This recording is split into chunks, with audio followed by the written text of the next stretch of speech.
Good afternoon, people of Portland. We are the Aztec Dancer people. We all come from Mexico, and our roots are from indigenous people. We're here to say no to GMO, to respect our food. We all are brothers and sisters from the corn. We all eat from the Mother Earth. Be respectful. We're here because your struggle is a struggle. Let's fight together. Are you ready? Are you ready to march against Monsanto? Are you ready to march for your human rights? You know, something is happening in Oregon. Something is in the air. Something happened in Jackson. Something happened in Josephine. And something's going to happen with Labeling.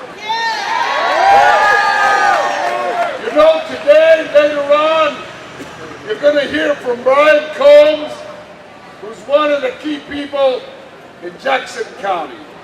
I was glad to be there for 3 months helping, and that's what we must all do, is to do our parts. Monsanto is fighting for profits.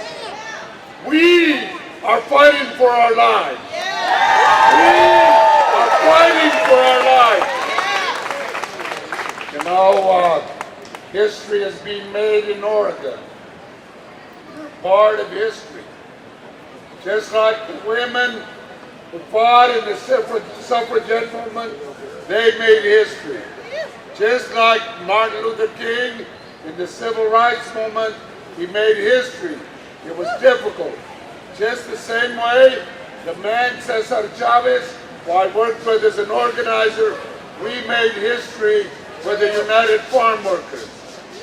You know, the United Farm Workers, under their union contracts, were the first to ban DDT.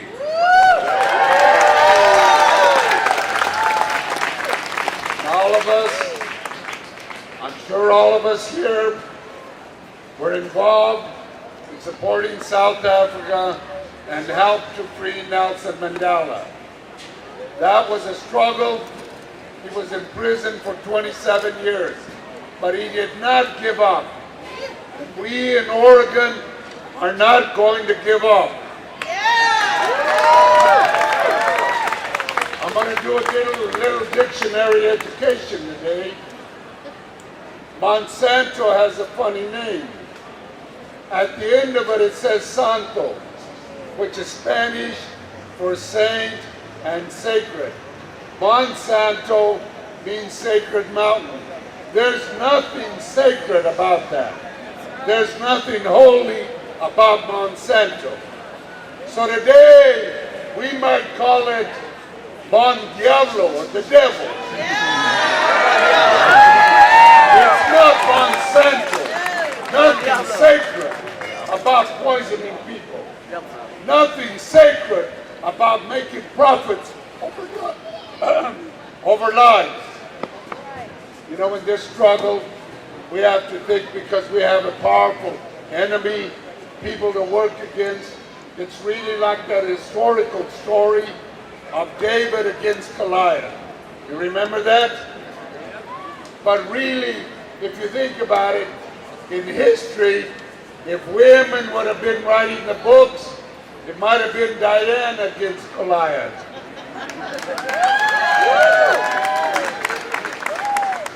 So that really doesn't matter now, because we need both David and Diana. And David and Diana together will stop Goliath. David and Diana can win. You know, Martin Luther King would remind us that it really doesn't matter how long you live, but what you did when you were alive. Really doesn't matter how powerful your friends were, how many awards you get, but what you did in your life. You know, longevity has its place. We all want to live a long life, but it really doesn't matter how long you live unless you did something with your life. Now, you know, one more thought. Listen up now.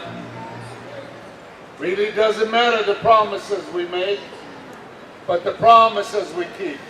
Every day, we're making promises we don't keep. I'm going to Facebook you. I'll remember you. Let's have lunch. We make promises we don't keep. Now, there are promises that we must keep. Here's an interesting promise. I'll love you forever. It's not the promises we make, but the promises you keep. You must make a promise to the people of Oregon, to the people of India, to the people of Mexico, to the people of Asia, to stop Monsanto. You must make that promise, and we must keep it together. We need everybody. So if you aren't registered to vote, get registered. If you haven't signed the petition, sign the petition. It's not the promises we make, but the promises we keep.